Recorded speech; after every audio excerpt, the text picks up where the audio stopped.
ભરૂચ નગરપાલિકાની બજેટ બાદની પ્રથમ સામાન્ય સભા પ્રમુખ વિભૂતિબા યાદવની અધ્યક્ષતામાં સભાખંડ ખાતે મળી હતી, જેમાં વિવિધ વિભાગના 28 જેટલા વિકાસ કાર્યોને એજન્ડા સમાવેશ કરી ચર્ચા વિચારણા કરવામાં આવી હતી, જે પૈકી વિપક્ષે સાયખા ડમ્પિંગ સાઇટ ₹2.5 કરોડ ચૂકવ્યા બાદ સરેન્ડર કરવા સામે ઉગ્ર વિરોધ નોંધાવ્યો હતો.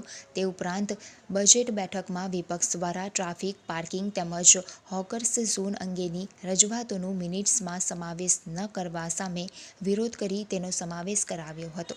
વિપક્ષના નેતા શમશાદ અલીએ પાલિકાની સામાન્ય સભામાં હેલ્ધી ચર્ચા થઈ હોવાનું જણાવી શાસકો દ્વારા શહેરની ડમ્પિંગ સાઇટની સમસ્યાનું 20 વર્ષે પણ નિરાકરણ લાવવામાં આવ્યું નથી, ત્યારે કલેક્ટર દ્વારા ફાળવવામાં આવેલા સાયખા ડમ્પિંગ સાઇટ આજ સુધીમાં ₹2.5 કરોડ ભર્યા બાદ પણ સરેન્ડર કરવા સામે ઉગ્ર વિરોધ વ્યક્ત કર્યો હતો.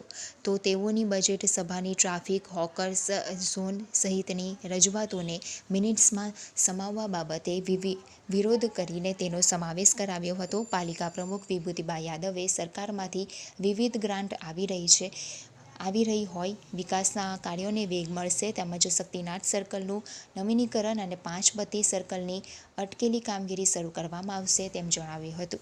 સામાન્ય સભામાં કારોબારી સમિતિ ચેરમેન હેમેન્દ્ર પ્રજાપતિ, શાસક પક્ષના નેતા ગણેશ કાયસ્થ સહિત અન્ય સભ્યો, વિપક્ષમાંથી શમશાદ અલી સૈયદ, ઇબ્રાહીમ કલકલ, હેમેન્દ્ર કોઠીવાલા, સલીમ અમદાવાદી સહિતના અગ્રણીઓ ચર્ચામાં સામેલ થયા હતા. નમસ્કાર. 30/4/2025ના રોજ ભરૂચ નગરપાલિકામાં સામાન્ય સભા યોજાઈ હતી. સભામાં નગરપાલિકા દ્વારા સરકારશ્રી તરફથી આપણને ગ્રાન્ટ મળવામાં આવી છે. એ ગ્રાન્ટનું આપણે વ્યવસ્થિત રીતે આયોજન કરી અને કામો મૂકીશું, જેથી કરીને ભરૂચ શહેરમાં આપણે વિકાસના કામો કરી શકીએ અને આપણી ભરૂચની જનતાને એમાં લાભ મળે અને ભરૂચમાં એના વિકાસના કામમાં વધારો થાય અને શક્તિનગર સર્કલનું ડેવલપિંગ માટેની કામગીરી પણ અમે અત્યારે થોડાક જ દિવસોમાં એ કામનું પણ અમે તાત્કાલિક ધોરણે કામ ચાલુ કરવામાં આવશે. પાંચબત્તીનું કામ પણ જે અત્યારે બંધ છે એ કામ પણ વહેલી તકે પૂર્ણ કરવામાં આવશે અને હાલમાં જે કામો ચાલુ છે એ ચોમાસા પહેલા પૂરા થાય એ રીતેનો અમારો નગરપાલિકાનો પૂરેપૂરો પ્રયત્ન રહેશે અને વિકાસના કામો અમે હર હંમેશ કરતા રહીશું. આજરોજ ભરૂચ નગરપાલિકાની સામાન્ય સભા મળેલ હતી.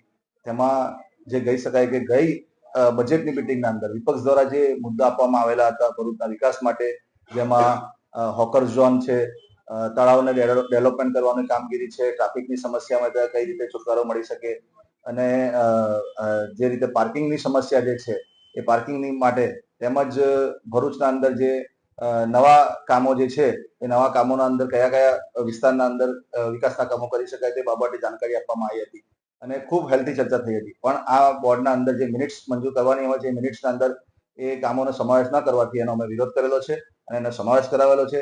એની સાથે સાથે આજરોજ મિટિંગના અંદર ખાસ કરીને 30 વર્ષથી ભારતીય જનતા પાર્ટીનું જે શાસન છે ભરૂચ નગરપાલિકામાં અને એમનું શાસન હોવા છતાં પણ ભરૂચ નગરપાલિકાને જે ડમ્પિંગ સાઇટનો મૂળભૂત પ્રશ્ન છે એ આજે પણ નિરાકરણ આવ્યું નથી.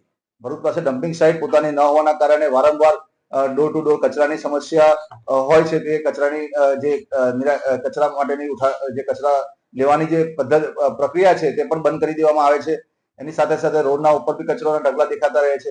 એટલે વારંવાર ડમ્પિંગ સાઇટનો ઇસ્યુ ઉભો થતો હોય છે. આજરોજ આ મિટિંગના અંદર નગરપાલિકા દ્વારા ઠરાવ કરવામાં આવ્યો છે કે જે સાયખાની ડમ્પિંગ સાઇટ કહી શકાય કે છેલ્લા 7-8 વર્ષથી જિલ્લા સમાહર્તા કલેક્ટર સાહેબે ભરૂચ નગરપાલિકાની ડમ્પિંગ સાઇટ માટેની જગ્યાની ફાળવણી કરેલી હતી અને આટલા વર્ષોથી નગરપાલિકા એના જે કંઈ બી ચાર્જીસ છે ભરતા હતા.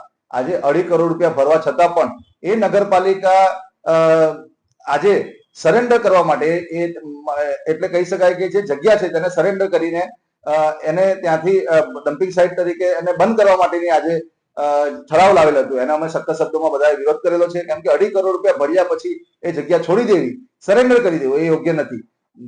ભરૂચના અંદર ભારતીય જનતા પાર્ટીનું શાસન હોય અને ડમ્પિંગ સાઇટનો પ્રશ્ન આટલા સમયથી ગુંજતો હોય, એક ડમ્પિંગ સાઇટનો પ્રશ્ન આ નિરાકરણ ના લાવી શકતા, એટલે તમે સમજી શકો છો કે ભાજપનું શાસન ખાડે પડેલું છે.